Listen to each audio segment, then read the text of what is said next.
আসসালামু আলাইকুম। Real village cooking চ্যানেলে সবাইকে ওয়েলকাম জানাচ্ছি। আজকে আমি চায়ের সঙ্গে একটা স্ন্যাক্স রেসিপি বানিয়ে দেখাবো, যেটা আপনারা সহজেই বৃষ্টির দিনে হোক বা বিকেলবেলায় খেতে পারবেন। চলুন তাহলে শুরু করি। আজকের এই ছোট্ট নিমকি বা সিঙ্গারা বলতে পারেন। এখানে আমি এই বাটি মাপ করে নিয়ে নিয়েছি 2 বাটি পরিমাণে ময়দা। আমি ময়দা দিয়ে বানাচ্ছি, আপনারা চাইলে আটা দিয়েও বানাতে পারেন। লবণ সামান্য দিয়ে দিলাম, আর দিয়ে দিচ্ছি এর মধ্যে ঘি। 2 টেবিল চামচের মতো ঘি অ্যাড করে দিচ্ছি। ঘিয়ের পরিবর্তে সাদা তেল দিয়েও বানাতে পারেন। আমি সব কিছুকে ভালোভাবে মিশিয়ে নেব। খুব ভালোভাবে এটাকে মেশাতে হবে। আর ঘি দিলে কি হয়, মুচমুচে খাস্তা হয়। এখানে এইভাবে হাতের সাহায্যে এইভাবে করে ভালোভাবে মিশিয়ে নিতে হবে। আর দলা পাকালে দেখবেন সহজেই মুঠো হয়ে যাবে, আর এইভাবে দিলে ভেঙে যাবে। তখনই বুঝে নিতে হবে ময়দাটা রেডি হয়ে গেছে। আমি নর্মাল জল দিয়ে ভালোভাবে এটাকে মেখে নেব। একটা ডো তৈরি করে নেব, খুব বেশি শক্তও না আর নরমও না, সেরকম একটা ডো তৈরি করে নিতে হবে। এখানে যত ভালোভাবে মাখানো হবে তত মুচমুচে খাস্তা হবে আর খেতে খুবই ভালো লাগবে।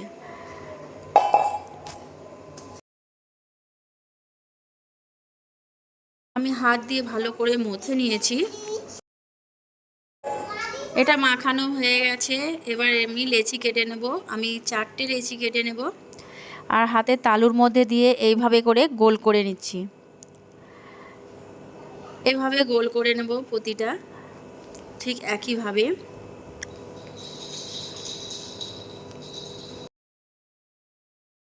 আপনারা তো সিঙ্গারা খেয়েছেন, নিমকি খেয়েছেন, কিন্তু এইভাবে এই রেসিপিটা বানিয়ে দেখবেন, খুবই মুচমুচে খাস্তা আর খেতে অসম্ভব টেস্টি হয়। স্কিপ না করে পুরো ভিডিওটা দেখতে থাকুন, খুবই ভালো লাগবে। আমি এখানে 4টে লেচি কেটে নিয়েছি। এবার এগুলোকে বেলে নেব। তার আগে এটা এক সাইডে করে নিলাম। এখানে আমি আলুর পুরটা বানিয়ে নিই। সরষের তেল দিয়ে দিলাম 3 টেবিল চামচ, আর একটা ছোট সাইজের পেঁয়াজকে আমি কুচি করে দিয়ে দিলাম। হালকা কালারটা যখন একটু চেঞ্জ হয়ে আসবে, এর মধ্যে আমি কিছু মশলা অ্যাড করব।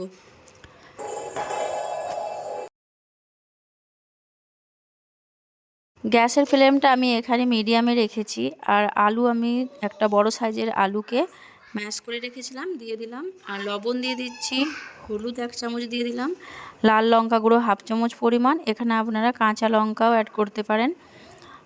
আর ধনে গুঁড়ো, জিরে গুঁড়ো দিয়ে দিলাম 1/2 টেবিল চামচের মতো করে। আপনারা ঝালটা দেখে দেবেন, যেহেতু বাচ্চারাও খাবে, বাচ্চা থেকে বড় সকলেই খাবে, সেইভাবে করে ঝালটা দেখে নেবেন। ভালোভাবে মশলা দিয়ে নাড়াচাড়া করে এটাকে একটু পুরটাকে ভালো করে তৈরি করে নিতে হবে। এর মধ্যে থেকে একটা আলাদা রকম সেন্ট বেরিয়ে আসবে। এটা হয়ে গেছে। এটাকে আমি গ্যাসের ফ্লেমটা বন্ধ করে দিচ্ছি, আর ঠান্ডা হওয়ার জন্য আমি এটাকে অপেক্ষা করছি। এবার এখানে আমি যে লেচিগুলো কেটে রেখেছিলাম, এগুলোকে বেলে নেব। তার জন্য ময়দা ছিটিয়ে দিলাম।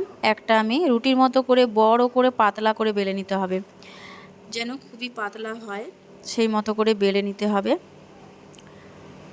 আমি প্রতিটা লেচিকে প্রথমে বেলে নিচ্ছি।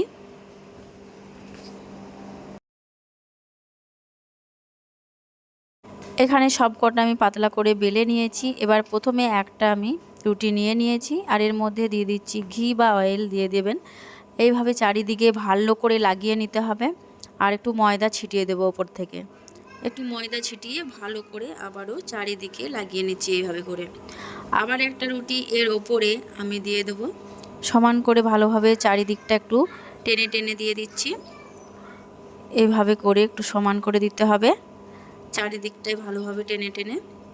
এর ওপরেও ঠিক একইভাবে ঘি বা তেল লাগিয়ে নিতে হবে। ঘি বা তেল চারিদিকে ভালোভাবে লাগিয়ে নেব। আর ঠিক একইভাবে ওপর থেকে ময়দা একটু ছিটিয়ে দেব। ময়দা দিয়ে আবারও ভালোভাবে দিয়ে দিচ্ছি। তার উপরে আবারও একটা রুটি দিয়ে দিচ্ছি। আবারও তেল বা ঘি দিয়ে ময়দা দিয়ে ঠিক একইভাবে আবারও একটা দিয়ে দেবো। যখন 4টে দেওয়া হয়ে যাবে, ওপর থেকে আবারও তেল ময়দা লাগিয়ে নিলাম, দিয়ে এক সাইড থেকে দিয়ে আবারও ফোল্ড করে নেব, দিয়ে দিলাম। এবার এক সাইড থেকে টেনে আমি ফোল্ড করে নিচ্ছি। এইভাবে করে ফোল্ড করে নাও। এর ওপরেও তেল বা ঘি দিয়ে ময়দা ছিটিয়ে নিতে হবে। আর অপর সাইড থেকে ফোল্ড করে নেব আর তেল বা ঘি ময়দা দিয়ে আবারও ঠিক একইভাবে লাগিয়ে নেব। এই সাইড থেকেও ফোল্ড করে দিচ্ছি। এইভাবে করে আবারও দিয়ে দিচ্ছি ঘি আর ময়দা, এটা দিয়ে আবারও ফোল্ড করে নেব। এই পাশ থেকে টেনে এইভাবে ফোল্ড করে নিচ্ছি। ঠিক একইভাবে ওপর থেকে ঘি বা ময়দা দিয়ে দিচ্ছি, আবারও ফোল্ড করে নিচ্ছি। এইভাবে করে দু সাইড থেকেই ফোল্ড করে নেব। এইভাবে করে বানালে একইবারে অনেকগুলো বানানো হয়।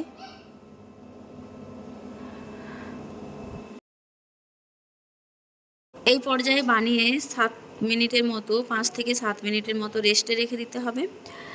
আর এইভাবে বানিয়েও রেখে দিতে পারেন, 2 দিন পর কি 3 দিন পর আপনারাও বানাতে পারেন। যখন খুশি আপনারা বানাতে পারেন, 1 সপ্তাহও রেখে দিতে পারেন। আমি এখানে বানিয়ে নিচ্ছি, ময়দা দিয়ে দিলাম, দিয়ে এটাকে বড় করে বেলে নিচ্ছি। চৌকো করে বেলে নেব এইভাবে করে, দিয়ে চাকুর সাহায্যে আমি এভাবে কেটে নেব। এই দেখুন এইভাবে করে আমি কেটে নিচ্ছি। এবার একটা করে নেব। এই দেখুন এরকম একটা নিয়ে নিলাম। আর এর মধ্যে যে আলুর পুরটা বানিয়ে রেখেছিলাম সেটা একটুখানি দিয়ে দিচ্ছি, হাফ চামচের মতো। আর চারিদিকে একটু জল লাগিয়ে নিয়েছি। এবার এই সাইড থেকে টেনে অপর সাইড থেকে জোড়া লাগিয়ে দেব। আর এইভাবে এই সাইড থেকে টেনে অপর সাইড থেকে টেনে ঠিক জোড়া লাগিয়ে দিতে হবে এরকম করে। আর বাকি অংশগুলো একটু করে এইভাবে হাতে করে চেপে চেপে দেব এইভাবে করে। এই দেখুন একটা ফুলের মতো সিঙ্গারা তৈরি হয়ে গেল। এইভাবে করে ছোট্ট ছোট্ট করে, এই দেখুন কত সুন্দর দেখতে লাগছে। প্রতিটা ঠিক একইভাবে বানিয়ে নিয়েছি। এই দেখুন এবার এগুলোকে ফ্রাই করে নেব। তার জন্য এখানে নিয়ে নিয়েছি ভেজিটেবল অয়েল। অয়েলটা যখন ভালোভাবে গরম হয়ে যাবে, গ্যাসের ফ্লেমটা মিডিয়ামে রেখে আমি এগুলোকে ফ্রাই করে নেব।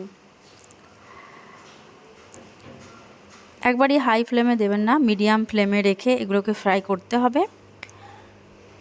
উল্টে পাল্টে ভালো করে লাল লাল করে ভেজে নিতে হবে। খেতে খুবই সুন্দর হয় এগুলো, খুবই মুচমুচে খাস্তা। বৃষ্টির দিনে বাড়িতে গরম গরম চায়ের সঙ্গে বা সস দিয়েও খেতে পারেন। খেতে এতটাই ভালো লাগে, বিশ্বাস করতে পারবেন না। যখন ভালোভাবে ফ্রাই হয়ে যাবে আমি তেল ঝরিয়ে এভাবে তুলে নিচ্ছি। প্রতিটা তুলে নেব, একটা প্লেটের মধ্যে নিয়ে নিচ্ছি। এই দেখুন সব কটা আমি পরিবারের জন্য বানিয়েছি। সব পরিবারে আমরা এটাকে সস দিয়ে বা গরম গরম চায়ের সঙ্গে সার্ভ করে নেব। খুবই মুচমুচে এবং খাস্তা, সকলেই পছন্দের এই রেসিপিটা। আপনারাও কিন্তু এভাবে বানিয়ে নিতে পারবেন। তাহলে কেমন লাগলো আজকের এই রেসিপি অবশ্যই কমেন্টে জানাবেন। ভালো লাগলে চ্যানেলটা সাবস্ক্রাইব করে পাশে থাকার অনুরোধ রইল। আমি একটা ভেঙে দেখাচ্ছি, দেখুন কতটা মুচমুচে খাস্তা হয়েছে, খুবই মুচমুচে হয়েছে আর খেতে অসাধারণ টেস্টি হয়। তাহলে কথা না বাড়িয়ে আজকের এই রেসিপি এখানেই শেষ করছি।